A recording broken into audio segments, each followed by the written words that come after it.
Assalamualaikum warahmatullahi wabarakatuh. Anak-anakku kelas 8A dan 8B. Hari ini tanggal 11 Januari 2021, kita akan belajar bab baru di semester 2, yaitu Teorema Pitagoras. Sebelum Ibu masuk ke dalam materi Teorema Pitagoras, Ibu akan mengingatkan kalian lagi beberapa cara penghitungan. Yang pertama, misalkan kalau ada 2 kuadrat, ini artinya 2 kali 2 sama dengan 4. Atau kalau misalnya kalian sudah tahu 2 kuadrat itu sama dengan 4. Selanjutnya, penghitungan yang kedua, apabila ada akar 64, ini artinya 64 itu kan suatu angka yang ada 2 angka, apabila dikalikan dia hasilnya 64 dan bilangan itu harus sama. Berarti 8 kali 8 kan gini. Nah, karena ada 2 angka yang kembar di dalam satu akar, maka hasilnya adalah 8. Jadi kalau kalian bisa ingat langsung, akar 64 adalah 8. Nah, tidak perlu lagi kalian di sini tulis akar.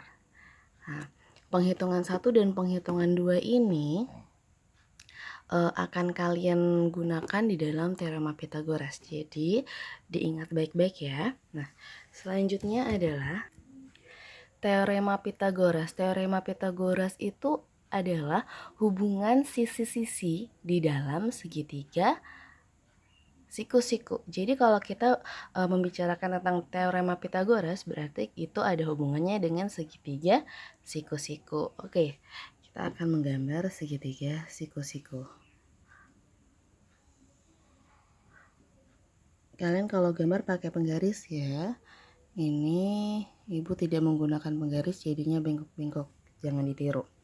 Nah, kalau segitiga siku-siku selalu ada tanda siku-sikunya. Nah, misalnya ini siku-siku di B.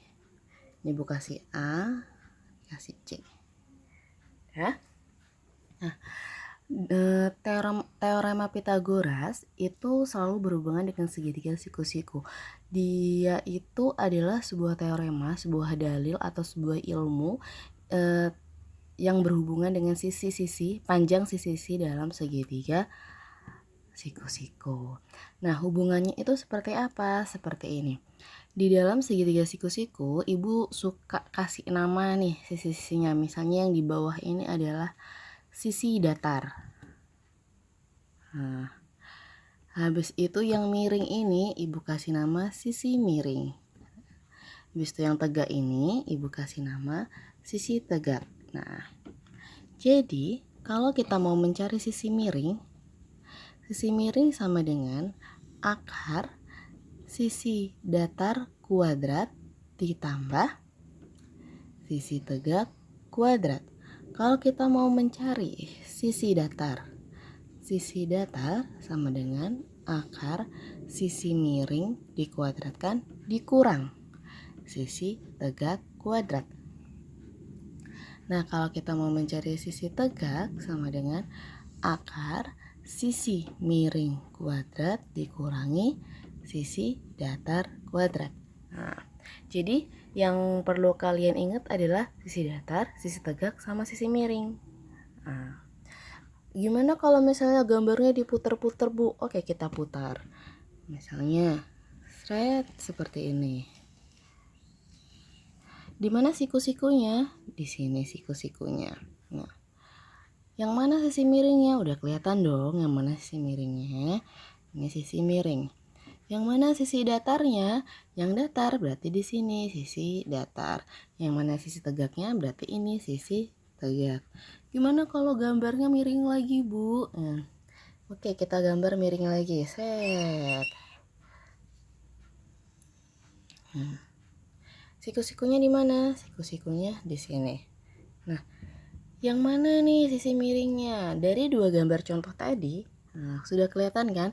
Sisi miring itu selalu berada di depan siku-siku. Berarti kalau gambar yang ini yang mana sisi miringnya? Di depan siku-siku. Berarti yang ini adalah sisi miring. Yang mana sisi tegak dan sisi datarnya? Oke, kita bisa membayangkan. Nah, di sini kalau di sini sisi miring, kalian bisa taruh di sini sisi datar, di sini sisi tegak. Tidak masalah. Oke, paham ya? Walaupun gambarnya diputer-puter seperti apapun, kalian tetap bisa tahu di mana posisi sisi miring, sisi datar, dan sisi tegak.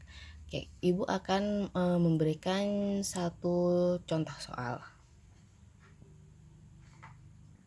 Oke, di sini ada sebuah segitiga siku-siku A, B, dan C, di mana sudut siku-sikunya itu ada di titik A.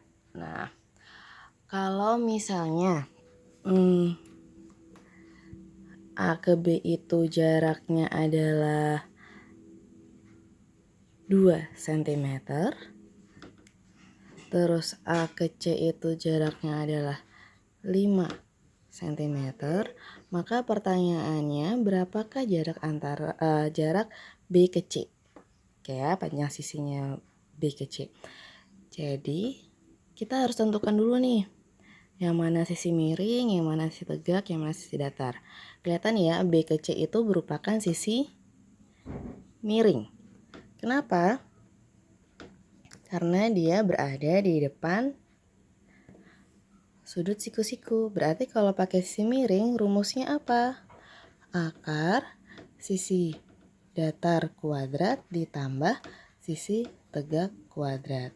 Sisi miring sama dengan sisi datarnya berapa? Sisi datarnya 2. 2 kuadrat ditambah sisi tegaknya berapa tadi? 5 kuadrat. Maka sisi miringnya sama dengan 2 kuadrat itu 4 tambah 5 kuadrat itu 25. Berarti sisi miring sama dengan akar 29. Nah, akar 29 ini ada nggak hasilnya? Nggak ada ya, berarti cukup sampai di sini juga sudah benar.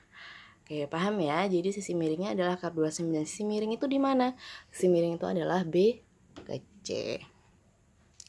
Oke, penjelasan hari ini tentang teorema Pitagoras cukup sekian. Untuk tugasnya silahkan lihat halaman 9.